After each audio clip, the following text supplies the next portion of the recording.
Hola, ¿qué tal? Soy Fernando Cienfuegos y esta sesión está dedicada a tratar el tema de tipos de triángulos.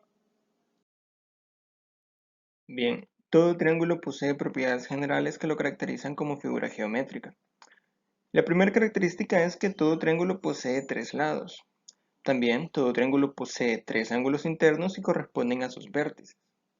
Además, cabe destacar que la sumatoria de los ángulos internos siempre es igual a 180 grados. También la altura del triángulo es una recta perpendicular a la base y que la une con el vértice opuesto a la base. El cálculo de su perímetro está dado por la ecuación A más B más C, donde A, B y C son cada uno de los lados del triángulo medidos en longitud. El cálculo del área está dado por la ecuación A por B entre 2, donde A corresponde a la base del triángulo y B a su altura, siempre medidos en longitud.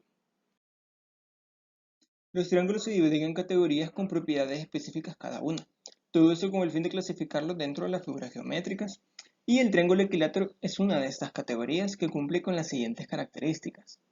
Todos los lados de un triángulo equilátero miden lo mismo en longitud.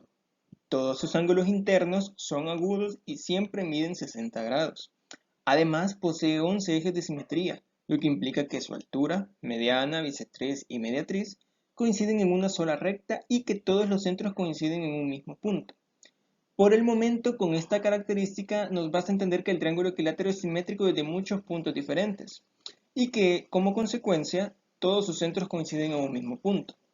Como última característica, todo triángulo equilátero es semejante con otro triángulo equilátero. El tema de semejanza lo abordaremos en otra sesión más adelante. Otro tipo de triángulo es el isósceles, el cual posee como características clave el hecho de que tiene dos lados iguales y uno desigual. Asimismo, posee dos ángulos iguales y uno desigual. Este último comúnmente se le conoce como el ángulo del vértice. Sin embargo, no implica que el triángulo solo posea un vértice, simplemente es una forma de llamarle. El último tipo común de triángulo que veremos es el triángulo escaleno, y sus características son las siguientes. Todos sus lados son desiguales, lo que implica también que todos sus ángulos son desiguales. Además, todas sus alturas son diferentes, ya que independientemente cuál lado tomemos como base, el hecho de que todos los ángulos sean diferentes implica también de que todas las alturas en longitud van a medir a distinto. Ahora es momento de hablar de un caso especial, el cual es el triángulo rectángulo. Pues el triángulo rectángulo corresponde a un caso particular de triángulo isósceles o escalenos. Además de poseer las características básicas de estos dos tipos de triángulos, posee algunas características específicas, las cuales son el poseer un ángulo recto, o sea que mide 90 grados, y que es aplicable sobre él el teorema de Pitágoras. Solo para aclarar, el teorema de Pitágoras es un tema que se abarcará en otra sesión. Por el momento nos concentraremos en la notación para figuras geométricas. Existen múltiples notaciones para mostrar el tipo de figura geométrica que se presenta. Nosotros aprenderemos una de ellas, que consiste en marcar los lados o ángulos de una figura geométrica con un número definido de líneas paralelas entre ellas, los cuales nos servirán para agrupar los lados o ángulos que sean iguales entre ellos. Por ejemplo, en esta figura podemos apreciar que el lado A y C son iguales en longitud, pues tanto el lado A como el lado C corresponden al grupo de dos segmentos de líneas paralelas. Además, podemos decir que el lado B es diferente a los lados A y C en longitud, pues solamente él está en el grupo de una línea recta. Ahora es momento de poner en práctica esta notación. Identifiquemos a qué tipo de triángulo corresponde cada uno, basando nuestro juicio en la notación que antes vimos.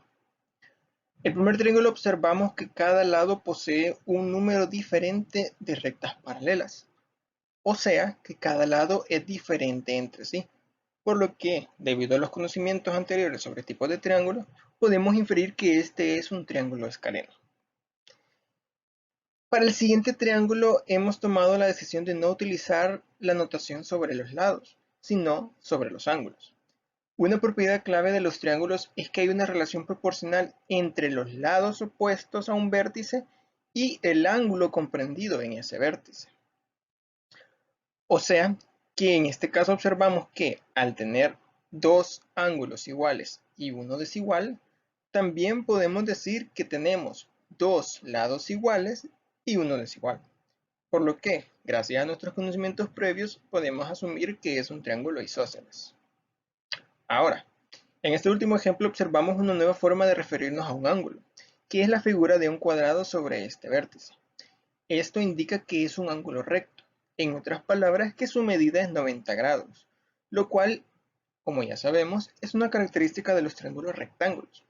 Además, gracias a la notación podemos ver que sus otros dos ángulos son iguales, por lo que podemos asumir que los lados opuestos a ese vértice también son iguales, lo cual también nos permite decir que, debido a una de las propiedades generales de los triángulos, que la sumatoria de sus ángulos internos siempre es 180, entonces tenemos que este ángulo recto con valor 90 más estos dos ángulos iguales tendrían que ser 180.